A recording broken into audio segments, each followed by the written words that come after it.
The live TV, सच सबसे आगे। नमस्कार, मैं हूं रंजीत झा और आप देख रहे हैं the live TV. Gautam Adani की कंपनियों पर एक के बाद एक कई ताबड़तोड़ खुलासे हो रहे हैं। अमेरिकी research firm short selling group Hindenburg ने ऐसा खुलासा किया कि गौतम अडानी की कंपनियों के शेयर में भारी गिरावट आ गई। दरअसल उन पर आरोप लगा है कि इनकी लिस्टेड कंपनियों के शेयर ओवर वैल्यूड हैं और 85% तक ओवर वैल्यूड हैं। साथ ही साथ शेयरों में हेराफेरी, स्टॉक मैनिपुलेशन जिसे कहते हैं, और अकाउंट में फ्रॉड का आरोप लगा।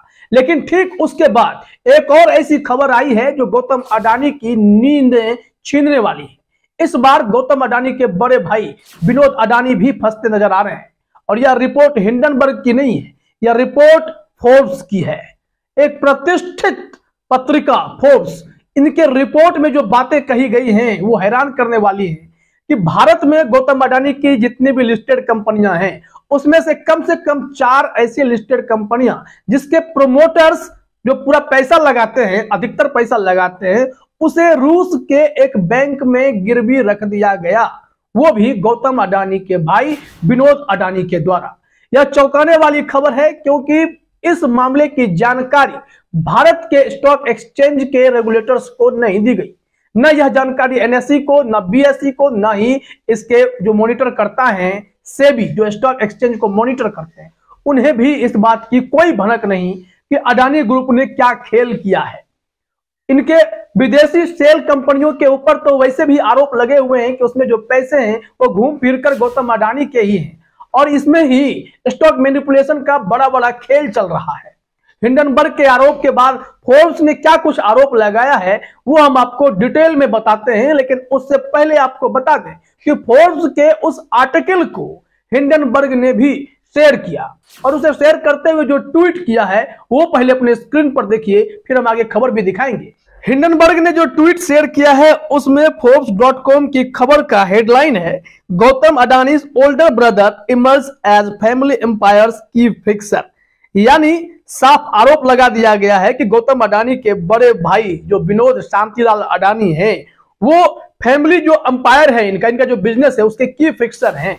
और इसी को शेयर करते हुए हिंडनबर्ग ने लिख दिया, Forbes is out with a major article evidencing hidden Adani promoter place a private Vinod Adani controlled Singaporean entity pledged Adani promoter stakes for $240 million in loans from a Russian bank. Zero disclosure of this pledge to Indian exchanges.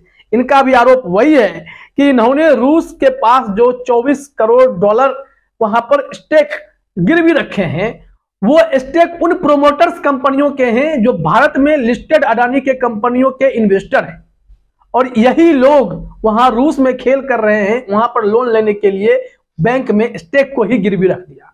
अगर loan नहीं चुका तो ये सब उसका होगा और भारत में जो इन्वेस्टर्स पैसा लगाए हैं उनका क्या हाल होगा, जरा सोचिएगा। अब जरा इसको डिटेल में समझते हैं कि आज तक ने फोर्ब्स के खबरों को कैसे ब्रीफिंग की है और बताया है कि विनोद भाई अडानी कितने बड़े खिलाड़ी हैं और गौतम अडानी की कंपनियों में कौन सा खेल चल रहा है, कितना कितना पैसा इधर उधर हो रहा है, सब उसमें जानकारी दी गई है। तो सबसे पहले आप अपने स्क्रीन पर जरा आज तक की यह खबर देखिए। हेडलाइन में है, अडानी ग्रुप पर एक और बड़ा आरोप, रूस के बैंक से कर्ज के लिए किया ये काम। आज तक की खबरों पर यकीन करें तो फोर्ब्स के रिपोर्ट के हिसाब से उन्होंने जानकारी दी है। फोर्ब्स ने अपनी रिपोर्ट में यह भी दावा किया है कि विनोद अडानी द्वारा अप्रत्यक्ष रूप से नियंत्रित सिंगापुर की company pinnacle trade and investment PTE LTE ने साल 2020 में रूस के सरकारी वीटीबी बैंक के साथ एक लोन एग्रीमेंट किया था। इसे यूक्रेन युद्ध के कारण पिछले साल अमेरिका ने मंजूरी दे दी थी। अप्रैल 2021 तक पिनेकल ट्रेड ने $263 मिलियन उधार लिए थे और एक अनाम संबंधित पार्टी को $258 मिलियन उधार दिए थे। रिपोर्ट में कहा गया है कि उस साल के बाद पिनेकल ने 2 निवेश फंडों में, एक Afro Asia trade and investment limited, दूसरा है world wide emerging market holding limited को कर्ज के लिए गारंटर के रूप में पेश कर दिया। मतलब गिरवी रख दिया गया, रूस में गिरवी रख दिया गया। ये वो प्रमोटर हैं जो भारत के स्टॉक एक्सचेंज में लिस्टेड अडानी की कंपनियों में अच्छा खासा निवेश कर रखे हैं और उसी लिस्टेड कंपनियों में आम निवेशक भी निवेश करते हैं। बड़े बड़े सार्वजनिक संस्थान हो, एलआईसी हो, एसबीआई हो, ये सब भी पैसा लगा देते हैं। अब इन्हीं बातों की चिंता खाए जाने लगी है कि अगर वो रूस का पैसा रूस के बैंक को लौटा नहीं पाएंगे तो क्या इन कंपनियों पर अधिकार रूस का हो जाएगा? क्या विदेशी अडानी की कंपनियों पर एक छत्र राज करेंगे और जो आम निवेशक इसमें फंसे हैं वो डूबते चले जाएंगे? भारत की सार्वजनिक संपत्तियां डूबती चली जाएंगी। तमाम तरीके की अटकलें लगाई जाने लगी हैं और विनोद अडानी इतने बड़े खिलाड़ी होंगे इससे साफ पता चलता है। वो दुबई में बसे हुए हैं और वहां से सारा चीज ऑपरेट हो रहा है। मॉरिशस में, दुबई में, सिंगापुर में, पता नहीं कहां कहां गौतम अडानी की कंपनियों में कौन कौन से खेल चल रहे हैं। अब तो रूस का कनेक्शन आ गया है कि रूस के बैंकों में अडानी ने अपने प्रोमोटर्स को गिरवी रख दिया है। अब देखिए जरा, इसी में कहा गया है कि एफ्रो एशिया ट्रेड और वर्ल्ड वाइड दोनों ही अडानी ग्रुप के बड़े शेयर धारक हैं। दोनों फंडों के पास Adani Enterprises, Adani Transmission, Adani Ports और अडानी पावर में $4 बिलियन यानी 16 फरवरी के बाजार मूल्य के अनुसार का स्टॉक है, जो सभी फंड को प्रमोटर संस्थाओं के रूप में स्वीकार करते हैं। किसी भी फंड ने अडानी ग्रुप की कंपनियों के लिए भारतीय वित्तीय फाइलिंग में गिरवी शेयर का खुलासा नहीं किया है जिसमें उन्होंने निवेश किया है। तो यही सबसे बड़ी चोरी है। भारत में लिस्टेड कंपनियों में पैसा लगाने वाले प्रमोटर्स जो हैं, जिन्होंने इतने बड़े मात्रा में शेयर खरीद रखे हैं, उन्होंने रूस के बैंक में जाकर उन तमाम प्रमोटर्स को ही गिरवी रख दिया है। इस बात की जानकारी सेबी को होनी चाहिए या नहीं होनी चाहिए? अगर कुछ उल्टा सीधा हुआ किसका पैसा जाएगा?